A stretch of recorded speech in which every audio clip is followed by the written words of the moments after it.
From Hawkwind I have Dave Brock, who is vocals, track 5 side 1, and tracks 1, 2, 3 and 4 on side 2. I'm sorry, 1, 2, 3, no, I mean, well, he's in the band anyway. And also Harvey Bainbridge, who is bass vocals, synth and keyboards on tracks 1, 3 and 4 and side 1.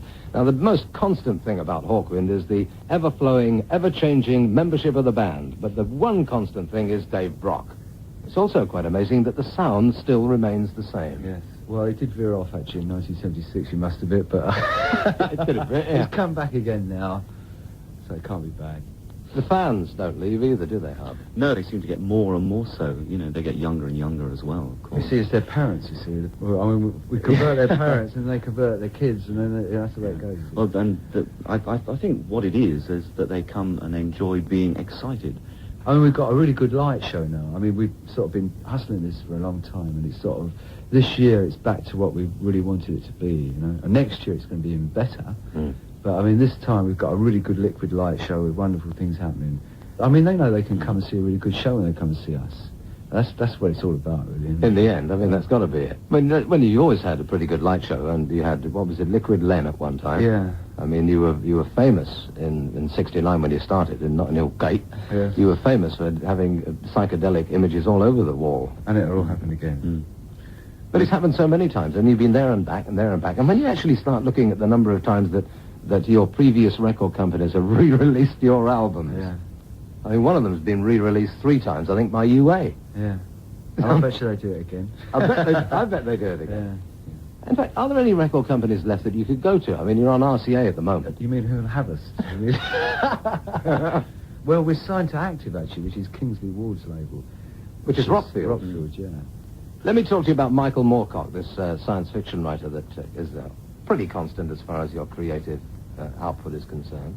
What sort of a fella is he?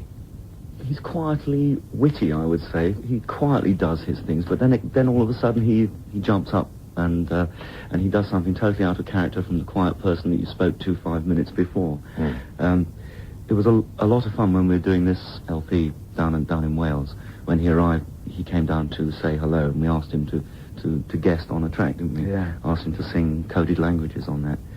And he was all quietly talking away, and then he just goes to the studio and jumps up and down and shrieks and yells, and it really makes everyone happy, you know. Yeah. And down it went onto the tape. Like the words of Psychosonia. Yes. I mean, when you see it printed down, you can make out what it's all about. Yes, yeah. It's very, there's hidden meanings in that. Mm. Well, just to quote Psychosonia, the first 2 lyric lines are Abu Wabu, Abu Wabu.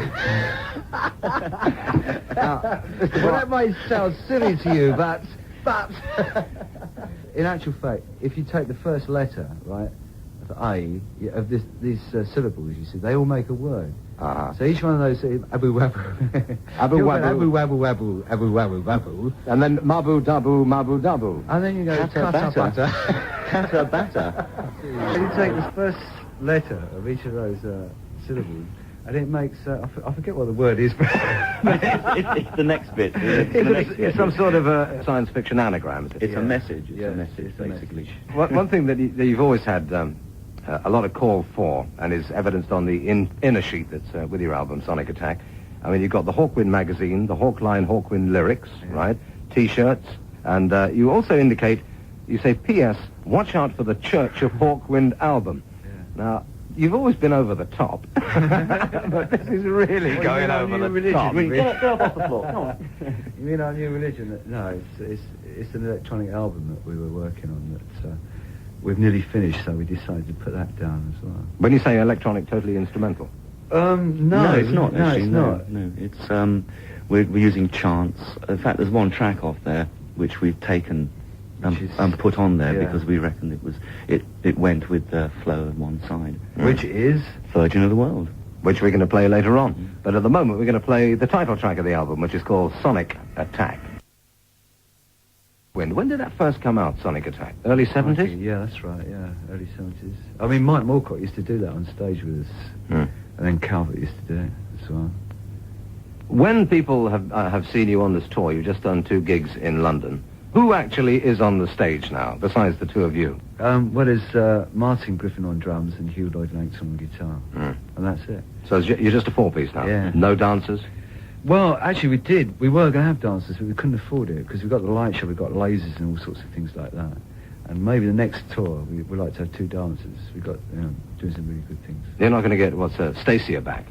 No, she's living in Germany now. She's happily married with children. So you're a 4-piece with a light show. Didn't you have a bit of a problem with regard to the drummer? When the studio time was booked up, we all piled down there to sort of steam in. We didn't have much time to do the album, so we had to work quite fast. And we had a phone call from Martin saying, "Look, I'm terribly sorry, I can't come up. I got German measles. I'm in bed." So we sort of looked at each other and thought, "Oh dear, what's going to happen?" We carried on though. So we carried on. Dave and I went in and sort of set things up and started sort of just taping anyway. And this is where we decided then to do our Church of Hawkwind bit on the side. That was the working title that we used because it was all very grandiose and all that kind of business. And then Martin come down. We all went down with flu. That's right. And we accused him of giving us German measles. We didn't get German measles. We got flu. It was leftovers. What? Yeah. But in recent history, you've had quite a lot of trouble with drummers. I mean, you indicate there the medical trouble that Martin Griffin has had. You had Ginger Baker for a while. I mean, Ginger was in the group, and now he's off doing his Ginger Nuts or something. Yeah. And Simon King used to be in the band, but you gave him the elbow. Oh, Simon, no, he didn't actually. Simon was in the band. He's a very good drummer. He should start playing again. I don't know what he's doing, but he should definitely start playing. It's highly rated.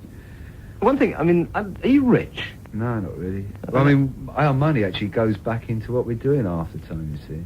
And we've got Hawk Fan and all these little sidelines. Keep going.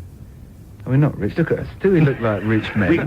we get taken for road crews. Yeah, especially when we go to hotels and they think we're the roadies. You know, they sort of... we're not rich. No. Second-hand cars.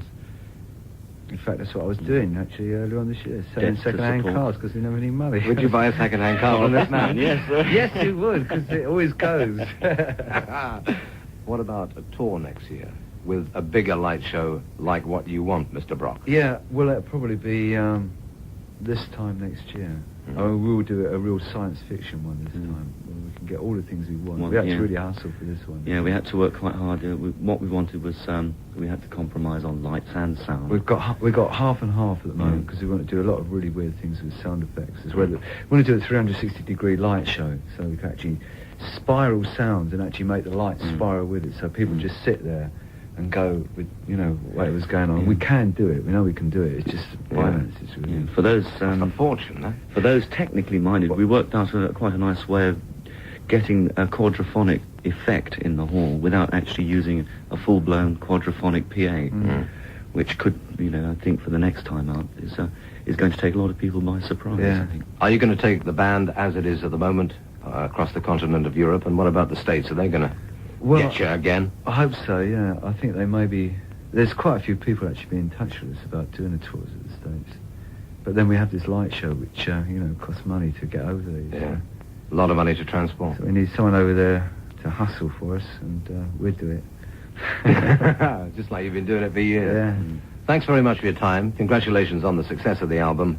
And unfortunately, I haven't been able to get to see you this time, but I certainly want to see you next year. But I have heard multitudinous reports that it's the same old good old Hawkwind that don't let you down. It's worthwhile coming to see, that's for sure. It's definitely worthwhile. Okay. This is Virgin of the World.